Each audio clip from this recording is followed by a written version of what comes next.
যদি শরীর সুস্থ না থাকে তখন কিন্তু কোনো কিছুই করতে মন চায় না। তখন আমার খুব করে মনে হয়, ইস আমার বাবার বাড়িও যদি কাছে হতো তাহলে আমি চট করে আম্মুর কাছে চলে যেতাম। হ্যালো এভরিওয়ান, আসসালামু আলাইকুম।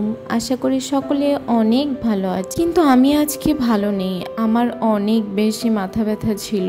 এই ভিডিওটা যখন করছি তখন আমি সকালের নাস্তা রেডি করছি।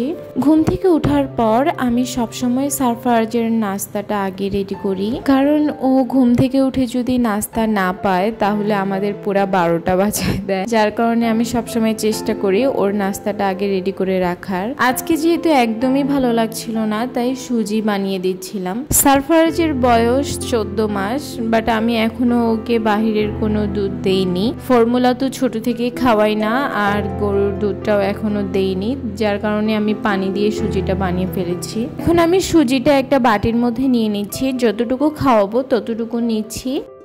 আর একটু বাদাম অ্যাড করব, যেহেতু ওর এখনো সবগুলো দাঁত হয়নি, হয়তো চিবিয়ে খেতে পারবে না, এই জন্য বাদামটা আমি একেবারে পেস্ট করে দিয়েছি। হালকা হালকা গুঁড়া করেছি, আমি কিন্তু ব্লেন্ডার করিনি। তারপর আর কি, নিজের জন্য একটু হালকা পাতলা নাস্তা বানাতে আসলাম।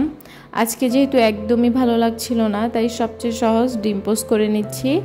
ডিম পোস্ট আর ভাত, আর সাথে আমার কেন যেন খুবই মরিচ খেতে ইচ্ছে করছিল, তাও আবার শুকনো মরিচ। প্রিয় বন্ধুরা, তোমরা যারা এতক্ষণ পর্যন্ত আমার ভিডিওটি দেখছো, প্লিজ আমার ভিডিওতে একটা লাইক করে দাও। আর তোমরা যদি এমন ভিডিও আরো দেখতে চাও তাহলে অবশ্যই আমার চ্যানেলটি সাবস্ক্রাইব করে দাও। আজকের ভিডিওটা এই পর্যন্তই, সবাই আমার জন্য দোয়া করো।